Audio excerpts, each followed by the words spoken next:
मी विशाखा चाफेकर, पुण्यावरून आज आम्ही सगळे आलेलो आहोत इथे. सगळेजण रिलेटिव्ज आहोत. एक गेट टुगेदर कुठं करायचं असा प्रश्न होता, पण त्याच वेळेस आम्हाला ह्या गोकुळ कृषी पर्यटन याची जाहिरात दिसली. पुण्यापासून अगदी जवळच आहे हे ठिकाण, भोरपाशी आहे आणि अतिशय निसर्गरम्य आहे.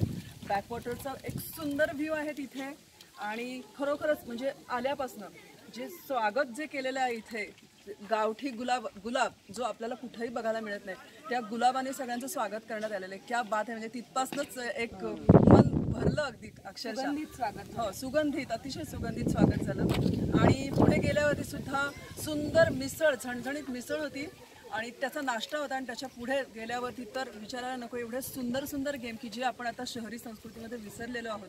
असे वेगवेगळे खेळ आम्ही खेळलो सगळेजण, अगदी लहान लहान मूल होऊन, कारण की इथं इतकं मोकळं आणि छान वातावरण आहे की या वातावरणामध्ये लहान मोठं पण हे सगळं घडून जातं. त्यामुळे खरंच इथला एक अविस्मरणीय अनुभव होता. अगदी बैलगाडेपासनं ते कृषी पर्यटन, म्हणजे सगळं विविध प्रकारची फुलं, म्हणजे किती फोटो काढू आणि किती नाही असं सगळ्यांना झालं होतं. त्यामुळे एक अविस्मरणीय अनुभव होता. त्यामुळे मी खरंच खूप स्ट्रॉंगली रिकमेंड करेल गोकुळ कृषी पर्यटनाला. सगळ्यांनी आवर्जून नक्की भेट द्यावी आणि अगदीच पुण्यापासून जवळ आहे आणि एक वेगळा अनुभव सगळ्यांना नक्कीच आपल्या आयुष्यामध्ये एक वेगळा छोटीशी एक स्पेस आपली वेगळी आपल्या स्वतःसाठीची इथे क्रिएट करता येईल. त्यामुळे इथला स्टाफ छान अत्यंत आणि सगळ्या महिला होत्या.